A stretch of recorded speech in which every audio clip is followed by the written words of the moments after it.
Hello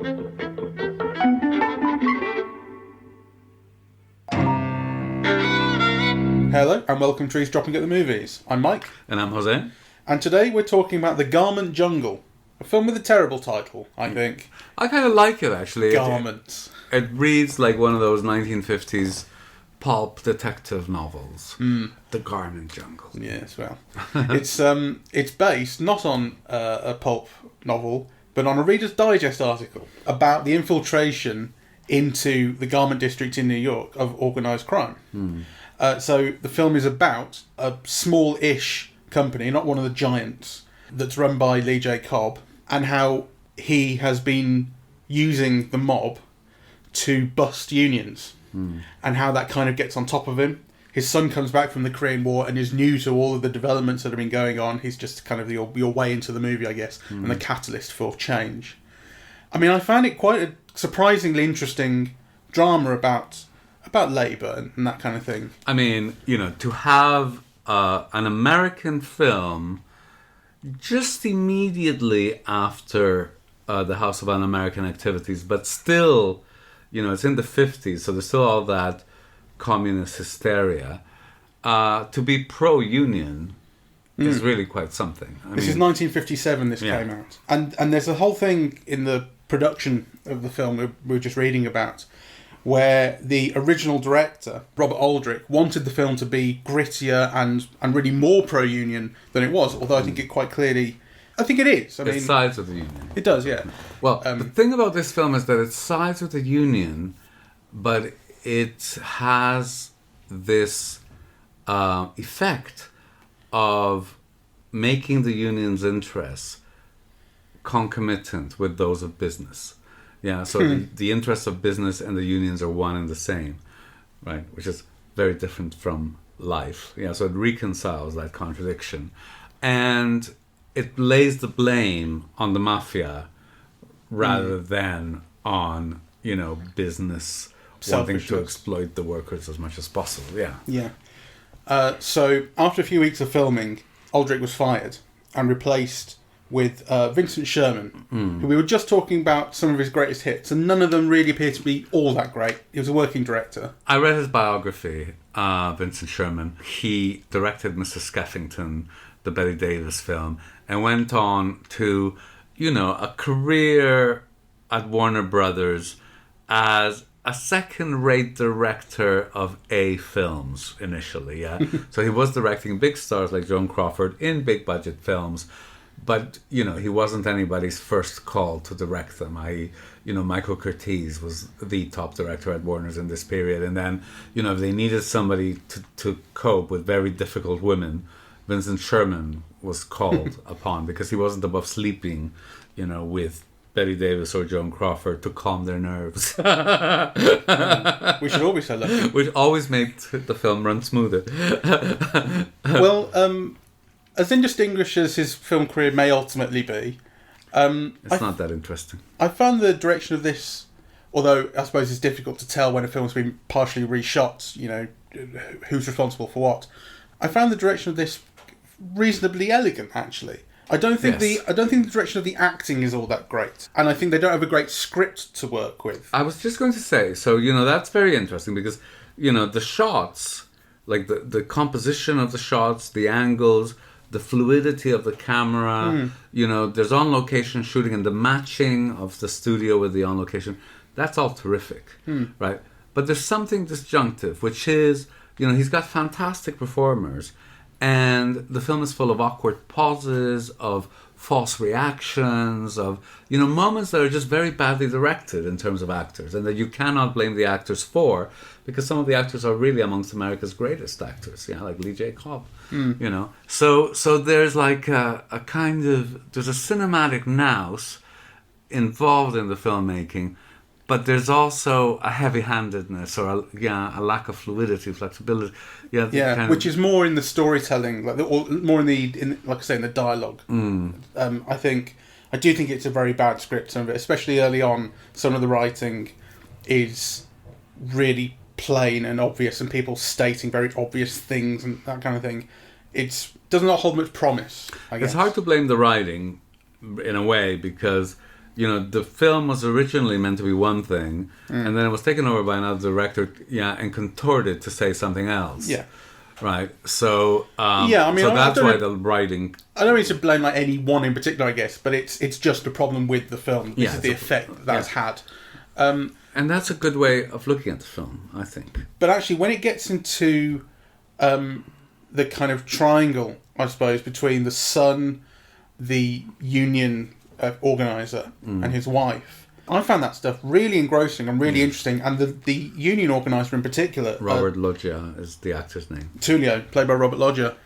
I thought he was wonderful. I think he was the best thing in the film. I thought his character was pretty complex. And I felt I understood the competing desires and interests in him. He's got this wife and this baby that he wants to look after, but he also wants to keep on doing the right thing and fighting for workers, and he really believes in the union and this kind of thing. And then when his life's clearly on the line, as it's obvious, and people have been killed by these gangsters, right at the start, the Lee Jacobs' business partner, who is pro-union, has been killed.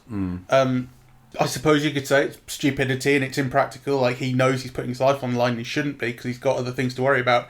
But he wants to do the right thing and he fights for what's right, and he really feels that in his bones. So when he is killed by those gangsters and, 400,000 people come out for his funeral, you kind of believe it, right?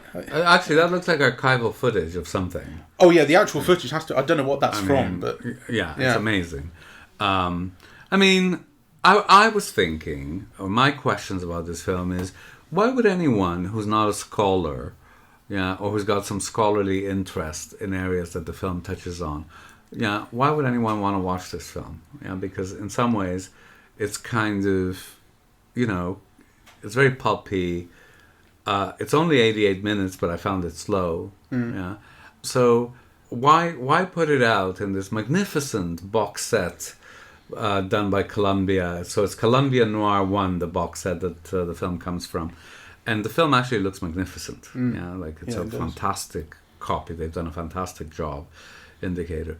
But what would you say are the reasons to watch this film? Are there any reasons to watch this film if you're not like a scholar? Well, yeah, that's the question, like beyond academic interest. Because at the start it struck me as... like, we're watching this on a Sunday afternoon, and it really struck me as something you would find on TV on a Sunday afternoon. Do you know what I mean? Something that's kind of cheaply bought by a TV studio to put on. And sometimes those films surprise you. Yeah. You find something in there that you didn't expect. And this kind of has that, right? I mean, I think for me, there are several things. So first of all, the beginning of the film is fantastic. Lee J. Cobb is saying there, I will never let a union in my shop or whatever. And, his partner goes, well, I'm a designer and I'm getting the union in. And, it goes down the lift and boom, he's killed, right? The lift goes down. Yeah. It's an amazing opening sequence, right? It's like really pulpy, it's action filled, exactly where you are. Yeah, it's exciting, So I thought that was like almost a demonstration of pulp. Yeah, because, there's no complexity or sophistication of ideas. There's no nuanced setting of grounds for later. It's just bang, you're right in, and, you're right in like death and strikes and murder, right? It's fantastic.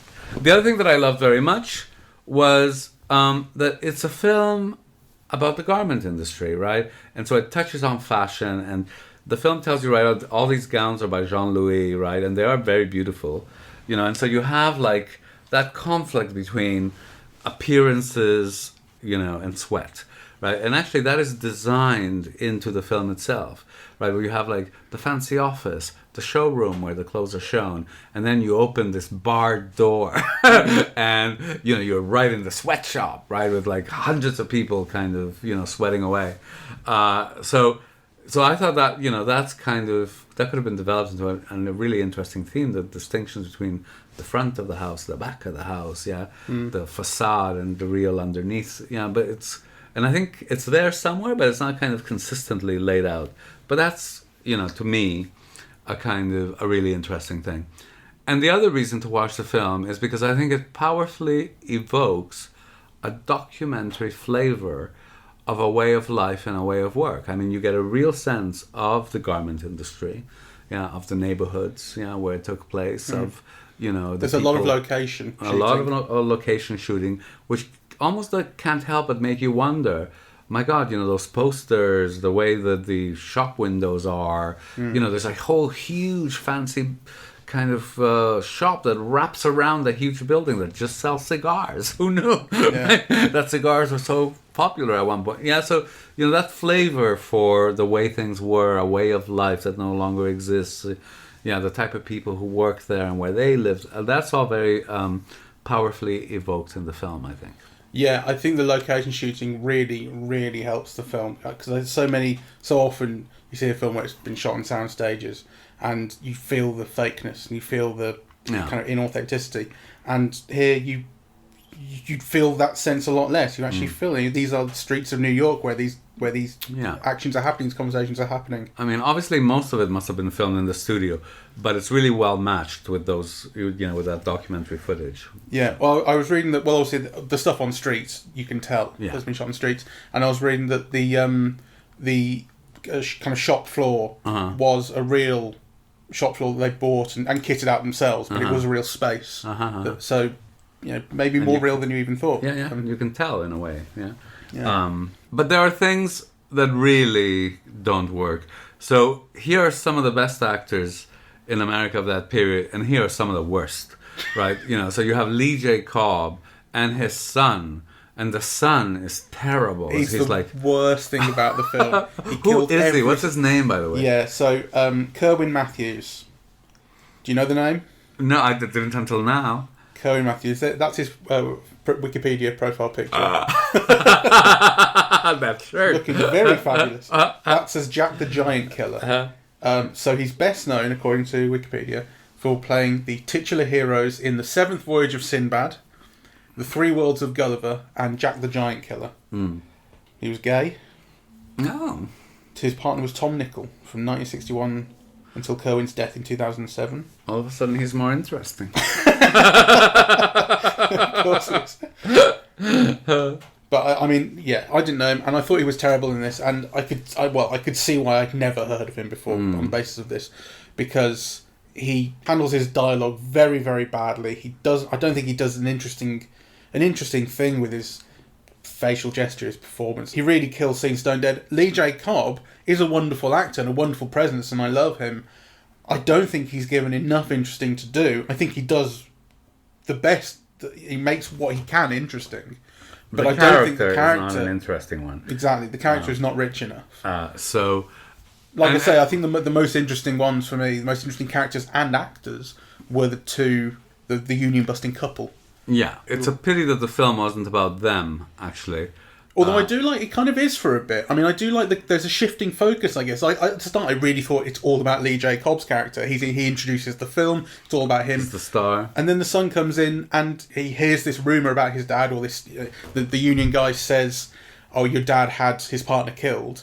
And so the son then has to take this up with the union guy, and then it becomes about their relationship for a while. And Lee J. Cobb is not in it for a long stretch. Well, the film is very disjointed, because I think you can detect that there's an intention to make a parallel between Lee J. Cobb and his son and Robert Loggia and his father. There's a clear attempt made to connect them, right? Robert Loggia is only involved in the union, etc., because his father was a tailor, and I don't quite know why, really. But they attempt to give you an explanation, but that doesn't quite work. But they do tell you that's why he could never do anything else, and you think, well, what?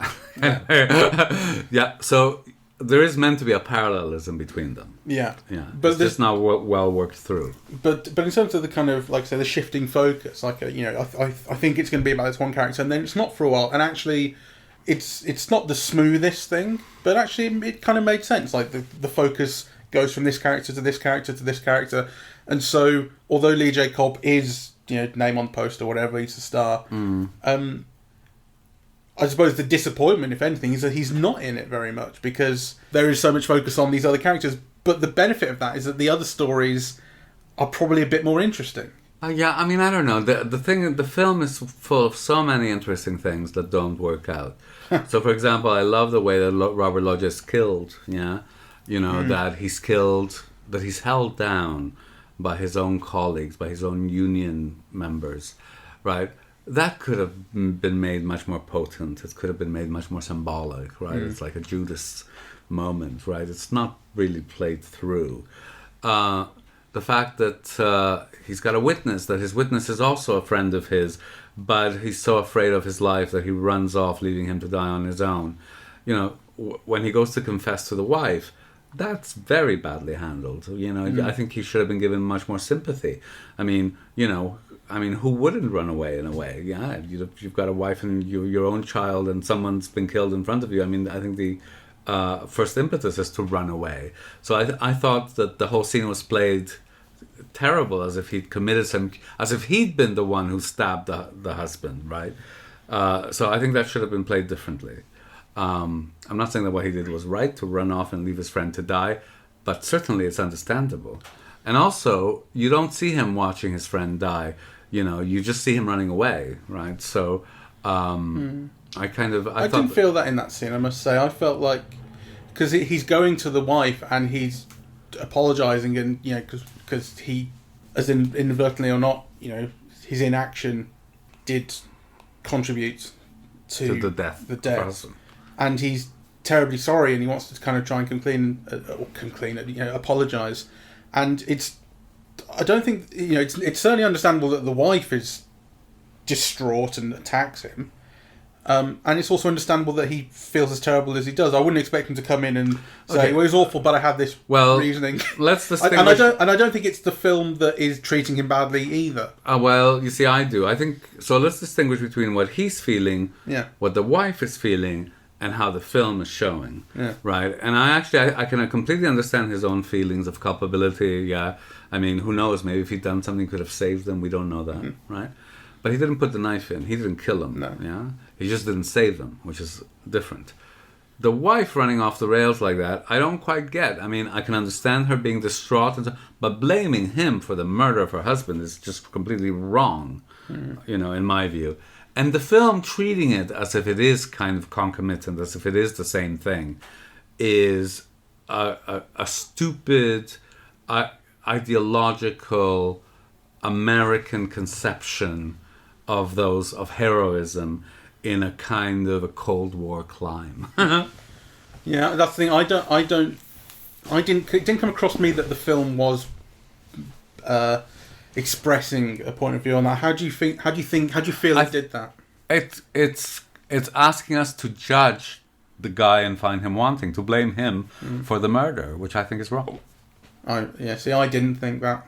Oh. I didn't think the film was asking me to make a judgment. And well, I suppose if it was asking me to make a judgment, the judgment that I made was, I understand all the people in this scene and they're in a lot of pain. You're so much more wiser than I am. You know what I mean? Like, no, it's your fault. So I think you're right. It's a scene of very high drama.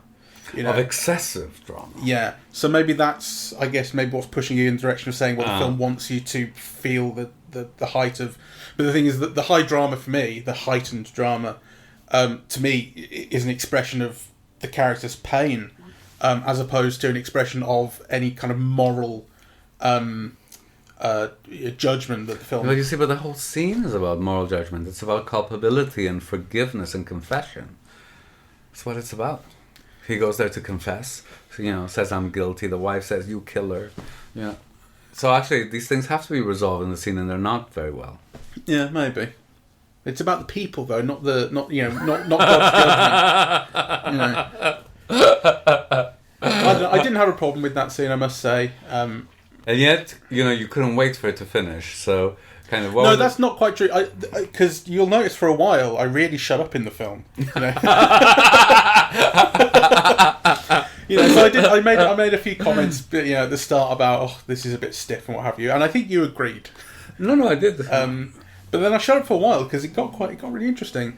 And then when I said how long left is there, it's when we both, you know, sort of when Lee J. Cobb sort of is realising everything he's done wrong, and the son is there with the girl, and it's like, we're going to have dinner together, and it's obviously just before the dad then dies, which is like, really yes, cliched. Yeah. You know, and that's when we went, ugh. And that's when I said, okay, let's just check how long there is left. Because actually, I thought that might be the end. I thought, God, this could be a really terrible, sickening, schmaltzy ending. You know, which it wasn't. There was 20 minutes after that. But, you know, a reasonable 20 minutes. Although, again, it does end so he goes to jail, and they manage to put the mobster away because he's clearly the baddie, and they've got the books, which apparently, well, it did make me think, because this gangster will kill who he likes and all the rest, and then all of a sudden we've got the books on how much my dad paid you, and that's going to send you down, and you think, really, is it? But then I did also think, is it going to send you down as well? Well, I thought that, but then I also thought Al Capone, they got him on tax evasion. Yeah. So maybe the books would make some difference. No, I mean, the books didn't. I mean, the questions that the books raised for me was, isn't that going to take you down? Aren't they going to find your business? Because it's your father, but it's just your father's business. So are you going to be left with the business at the end of this all, right? Because the books just say this guy's been in league with these gangsters. Yeah. Because the son says, because the books show extortion. It's like, well, I mean, it's only extortion up to a point. Like, the dad chose to pay the guy. Like, the books don't show that he was forced to. Yeah. Anyway, but then just after that, they get the guy, and the books prove that he's guilty and what have you, and you see on the newspaper, mobster goes to jail for 5,000 years. And then there's this scene of, like, he's going out with the two girls, but he can't because it's a business, and the life of a businessman. That's such a terrible ending. But I also think that, if an hour into the film someone is asking when does it end, that's not a compliment. No, probably not. Especially when the film is only 88 minutes long. Yeah. So a mixed bag. Very mixed bag, but an interesting film, and I'm surprisingly glad that I watched it. I didn't expect to be. Hurrah, because we have a box set to get through.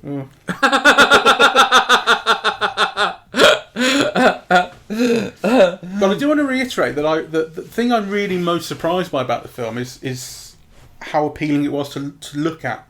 But I don't just mean the restoration. When I mean the direction, I mean the choice of shots, the way the camera moves, the way it frames things. Much more interesting than I was prepared to expect. Yes, I was not as surprised by that just because of the people involved, actually. But I can't state enough what a joy it is to watch these restorations. It is like watching these films anew. I now often have friends saying, well, have you seen so-and-so? No, it's on YouTube. Well, I'm not watching shit on YouTube if it's like in blurro vision like that. It's like such a completely different experience of seeing. In this one, they had the trailer, and you compare the visual quality of the trailer to the restored Blu-ray that you're watching, and it is just miles apart, really. There is a kind of a sensuous pleasure in watching a good print. And these are beautiful. Yeah, it was really, really beautiful. So we recommend. Yeah, just about. It's interesting. It's an interesting movie. All right. So thank you very much for listening. We are eavesdropping at the movies, and we are on Apple Podcasts, Spotify, Google Podcasts, SoundCloud, and YouTube. On social media, we're on Facebook and Twitter, and the website is eavesdroppingatthemovies.com. Thank you very much. Bye-bye.